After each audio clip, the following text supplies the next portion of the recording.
School and education are opportunities that many wish to receive. In the United States, there are over 98,000 public schools, and the amount of students attending school has significantly gone up in the past few decades. Parents urge their children to perform well in school, believing that it's the only way to succeed. In some cases, students strive to go above and beyond their required expectations. This is necessary at times, but it may also lead to negative impacts. Sleep deprivation and stress has been known to affect students' learning, but what if it's the other way around? In a poll taken at a local high school, 85% say that they lack sleep due to school.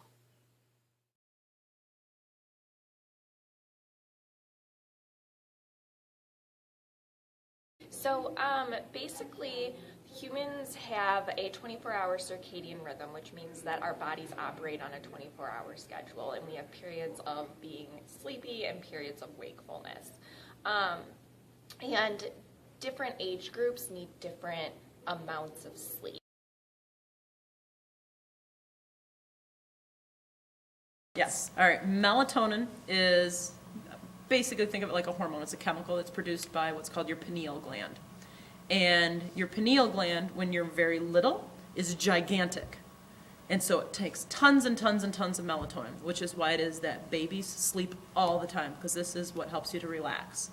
So the more melatonin you have, the more relaxed you are. It's what creates your cycle, sleep cycle. So then as you get older, it becomes calcified. And so when you get old and fossilized, it gets smaller and smaller and smaller. So that's why it is that like old people don't need as much sleep because they don't have as much melatonin. What also determines your sleep cycle. So the hour or the time frame that you sleep. So like with little ones, their day starts at about 7 in the morning. And they're done with that about 7 at night. Now it's time for them to get a good solid 12 hours of sleep. When you hit about 10, it shifts. So now their day starts around 8, and they ready for bedtime around 8 or 9. For you guys, your day technically does not start till 11.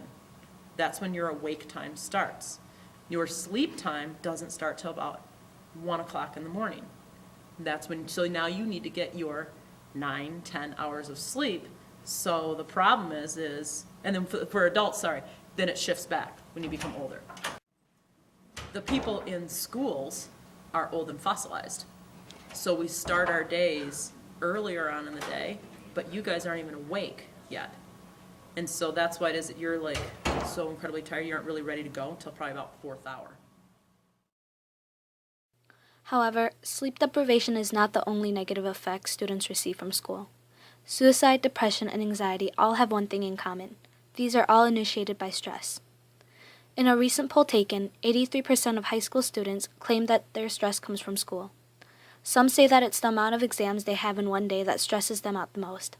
Others come to a conclusion that too much homework and the objectives taught are what stresses them out.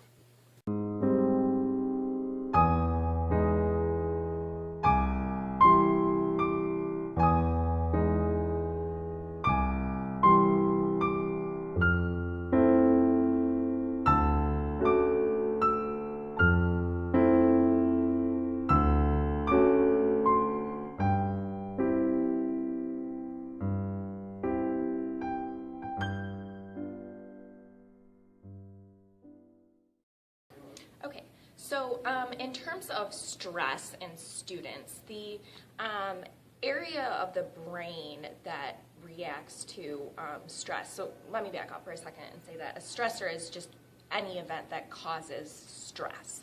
And whether it's good stress or bad stress, your body has a physiological reaction to it. So in your brain, the part of the brain that reacts to stress is called the amygdala, and this is what triggers the fight or flight response in people. So when you experience a stressful event, whether it can be something as simple as noise or an upcoming test, or things like moving, getting married, graduating high school, all those types of things are stressors. And when you experience that, your brain kind of is triggered and your body is in a state of arousal. And short periods of stress are actually good for the body, but prolonged stress can weaken the immune system. It can cause you to become sick. It can mess with your ability to sleep. And students who are prone to stress or have a lot of academic drive are more likely to be stressed out, and this is going to hinder their ability to sleep.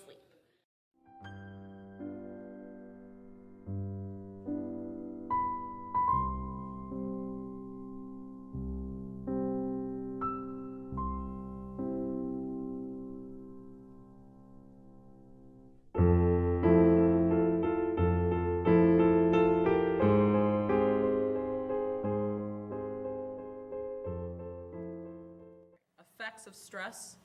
More stressed you are, it obviously puts a strain on your body, which then is going to cause your immune system to actually deplete. So you're going to have less white blood cells.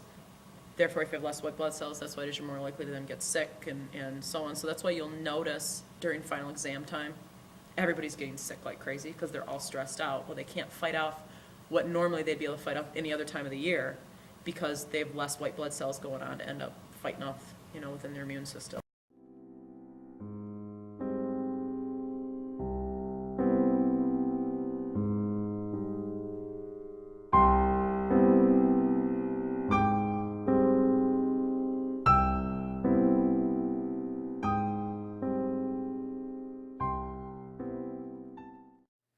When school regulations are made, students are bound to follow it, which is why the administration plays a big role in students' health.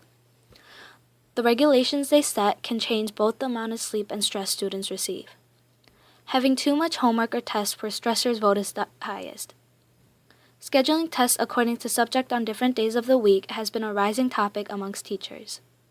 They agree that it is unpleasant to see students stressing over X amount of tests in one day. This leads to cramming in too much material in a short period of time, which would only affect them negatively in the future as well. School starting times also depend on the administration. After many research data, public schools in Minnesota have delayed their starting times, and the results have shown that the students are more alert.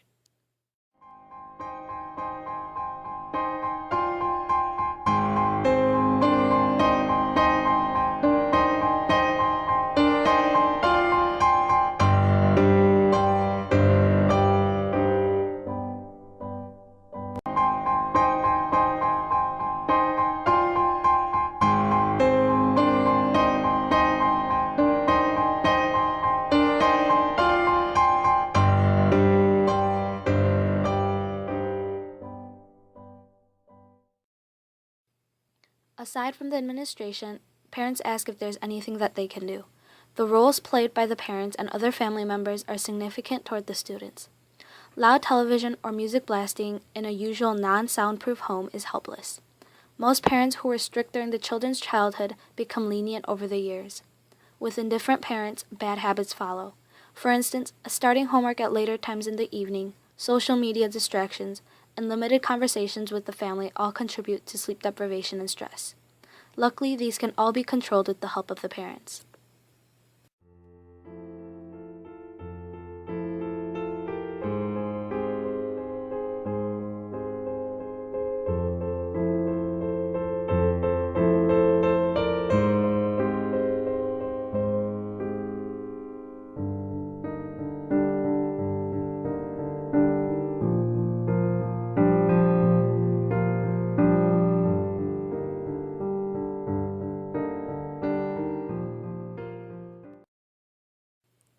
When it comes to coping with students' school stress, psychologists suggest that parents make an effort to learn what the child is going through.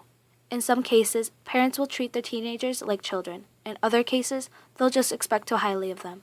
These are both wrong. In this situation, mature conversations are needed.